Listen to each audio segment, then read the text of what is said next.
I've played and covered a lot of EXE Creates RPGs published by Kimco, but only one of these RPGs has really stuck in my head as a game that I love, that I would definitely go back and replay sometime, that I'm actually considering making a long play of in the future, Asdivine Hearts. The characters, the story, the world, the amount of content, it really was just one of those I love this game experiences. And I've actually known for a while now that EXE Creates did make a direct sequel to Asdivine Hearts with a number attached to it. To be honest, I downloaded it to my phone the day after I reviewed Asdivine Hearts on the Switch, but I didn't play it, hoping that it would eventually release on handheld so I could cover it. And it finally has. So here is my review of Asdivine Hearts 2 for the Nintendo Switch.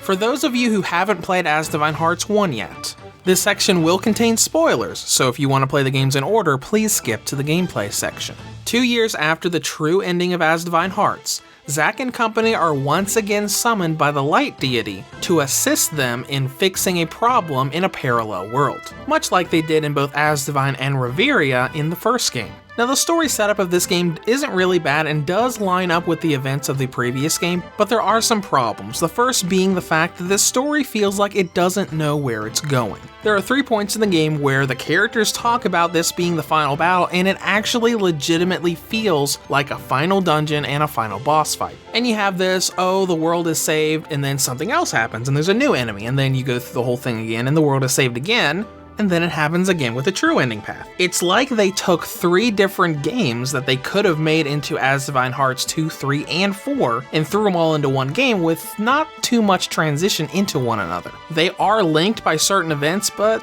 not very well. The other problem I have with this game is the fact that they keep derailing serious conversations with the same character quirks from the first game. In almost every serious conversation in the game, something derails it into a childish argument or something about a character's quirks. The problem is how much this happens and the fact that they took character quirks that were fixed and overcome in the character arcs of Asdivine Hearts 1, and suddenly they're back as if they were never fixed at all. I can definitely see why they brought it back because it adds to the whole everyone is in love with the main character harem storyline thing, but there are better ways to add to that part of the story than retconning some of the better character developments of the original game. In terms of gameplay, Asdivine Hearts 2 is a retro-style turn-based RPG set in the same vein as games like Final Fantasy IV, 6, and Chrono Trigger. Now first of all, there are a lot of new features in Asdivine Hearts 2 that were not in the original, like 2-member party slots, special farms to get fruit for permanent stat increases, and body crystals that let you recruit monsters into your party. These were taken from more recent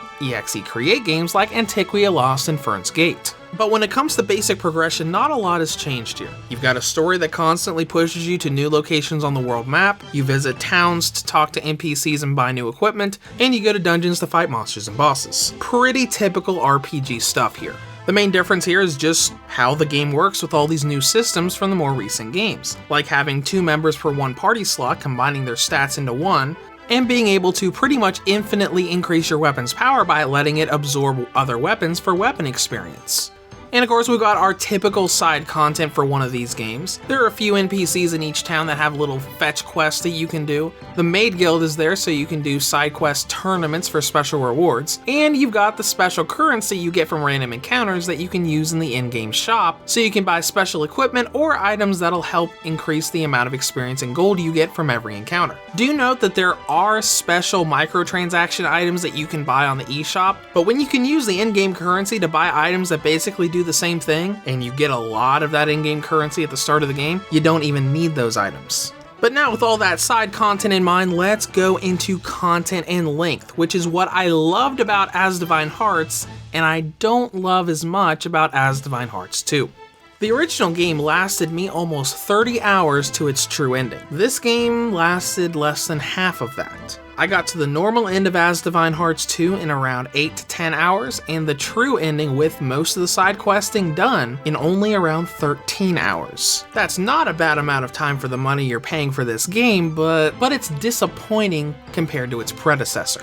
Let's touch on controls for just a moment because I did find a little glitch that was a bit annoying. When you're wandering around in the game, be it in menus or just wandering around dungeons and towns, the game will act as if you're pressing up on the D-pad when you're not.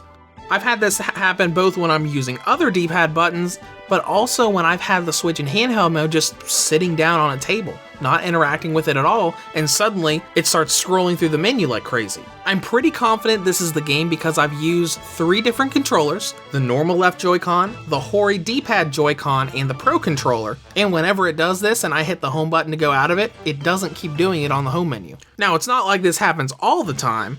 It was more of a once or twice a day sort of thing, but it happens and is very annoying, especially if it comes up while you're choosing battle commands.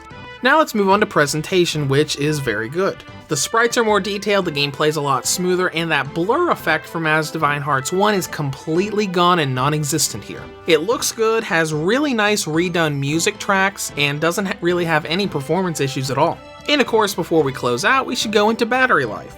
Being a Kemco EXE Create RPG, I expected a lot of battery life, and that's exactly what we get. Asdivine Hearts 2 has a battery range of 4 hours and 19 minutes on high settings, up to 6 hours and 32 minutes on low settings. Now, in conclusion, Asdivine Hearts 2 is a nice game if you like the original cast and want to see more of their adventures.